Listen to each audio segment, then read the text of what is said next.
Hello and welcome. Now, you might remember in the last story there was a hurricane, and the hurricane wrecked their happy, pleasant, wonderful little town. Bad things happen. And so Kiri's family here have to move into the house. This is kind of like a late night comic book review, but like every comic book review going forward is going to be a late night comic book review because we just had the clock fall back, right? Time just jumped backwards. So nighttime starts at like 4:30 here. It's ridiculous. I will never see the sun again.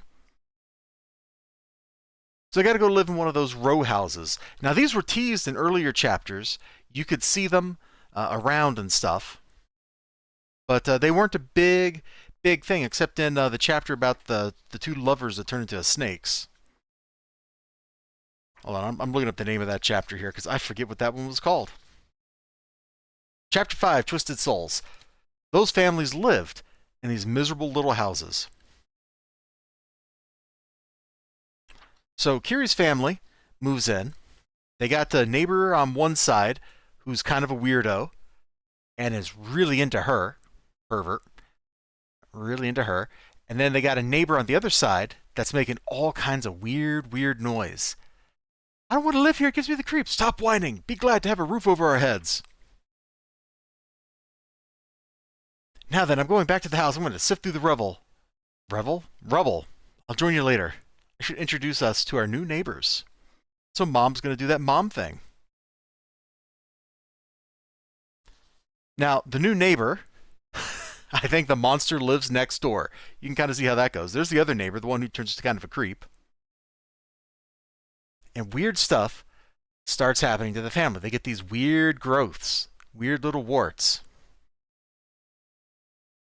Now, we do get a glimpse, and I'm going to try not to spoil too much, but we do get a glimpse into the monster's house.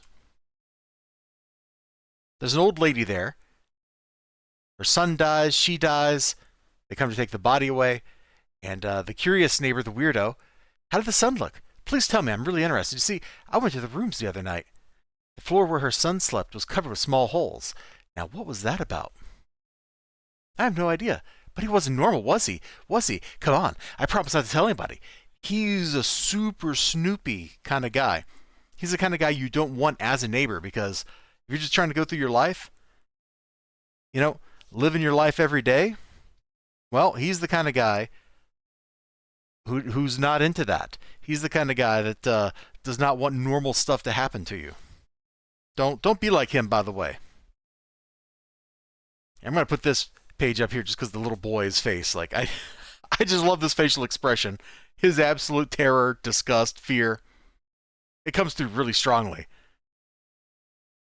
I'm really dancing around like the big point of this chapter. They live in this little house. There's one neighbor's weird and is apparently deformed. There's holes in his room.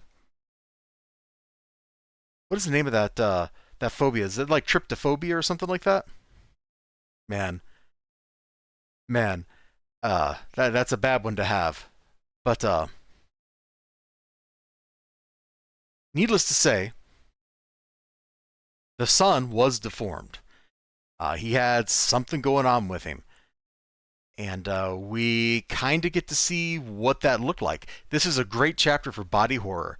If you couldn't kind of guess where this was going, like that's the gist of it. That's the thrust of it. Is we get some crazy body horror stuff going on, and it's really good. It's a nice change of pace because we've been having, we just had like the hurricane back here, and get back into that body horror stuff, which is where Junji Ito really kind of specializes or really shines, is in that kind of material. Because when we get like the reveal of what's going on, it's grody, it's gross, it's like, holy moly, what am I looking at? How does that person, how do they go through their life? How do they live? That kind of stuff. Those are the kind of questions you want to ask when like you get to like a long-term body horror scenario. I mean, come on. Inside front cover of the book, there's Shuichi's dad, right? Like, we're definitely no strangers to body horror here. So after the hurricane, which is weird and unsettling, I'm not going to diss it. This is like, welcome back to the core material, to the core stuff that makes you go, what am I reading? What am I looking at? It's a really great chapter. And I keep dancing around it. I just want to show it to you. but I won't, because I want you to buy this, and I want you to read this, because it really is just that good.